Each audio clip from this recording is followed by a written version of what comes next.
Ele ainda é visto como o verdadeiro rei das cidades, o automóvel. Mas isso está começando a mudar.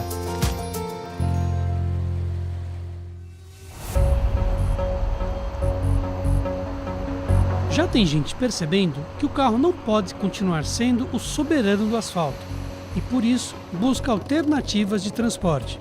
É apenas um dos sinais de que o modelo de desenvolvimento urbano baseado em carros atende cada vez menos às demandas modernas. Começou a entrar em colapso definitivamente em meados da década de 70 com as duas crises do petróleo e, na sequência, na década de 80, quando o mundo se apercebeu finalmente que nós estávamos destruindo o planeta. Em Carros, animação da Pixar, vemos um mundo habitado por veículos. É só uma fantasia.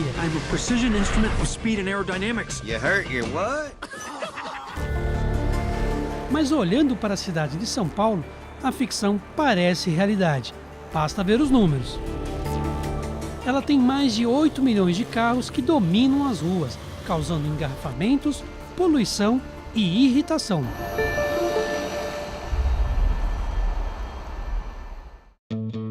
Por isso, o jornalista Leão Serva, junto com o empresário Alexandre Laffer, lançou Como Viver em São Paulo Sem Carro, guia com relatos e dicas de paulistanos que decidiram ser menos dependentes do automóvel. Não ficava claro para as pessoas que tem uma alternativa, tem uma opção.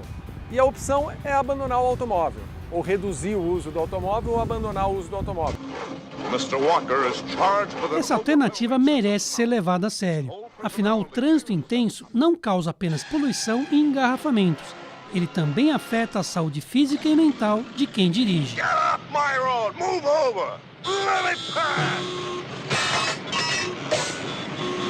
É o estresse por estar preso dentro de uma jaula que não anda, e você preocupado, e a mulher ligando, o emprego, o trabalho, as notícias.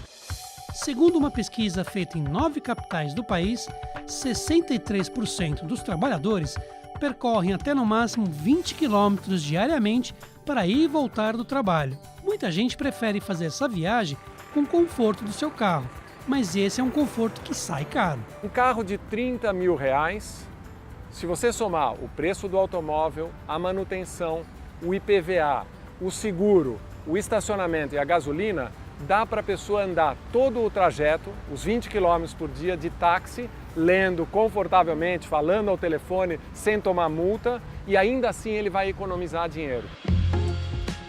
Tem gente que não sabe, mas São Paulo já teve centenas de quilômetros de linhas de bonde, que eram operadas por uma empresa estrangeira. Era um importante meio de transporte urbano. Quando o serviço foi estatizado, a era dos bondes teve um fim melancólico. As linhas de bonde estatizadas, elas perderam eficiência. Os bondes ficaram velhos e passaram a ser associados a um transporte desconfortável. E aí nos anos 60 os políticos criaram a convicção de que os bondes atrapalhavam o trânsito dos automóveis e eliminaram os bondes. São Paulo segue assim, experimentando soluções para dar conta do seu desenvolvimento e sem condições de abrigar o volume crescente de carros. São Paulo não foi mal planejada, São Paulo foi rigorosamente planejada para ser como é. O problema é que esse modelo se esgotou. Não se trata de discutir a bicicleta, o ônibus, o metrô. Se trata de discutir primeiro o pedestre, como é a relação do homem com a cidade. O paulistano pode até continuar apaixonado por carros, não há problema algum nisso, mas é preciso entender o óbvio. Quem vive em São Paulo são as pessoas e a prioridade na cidade é delas. Uma cidade só para carros é coisa para ficar apenas nos filmes.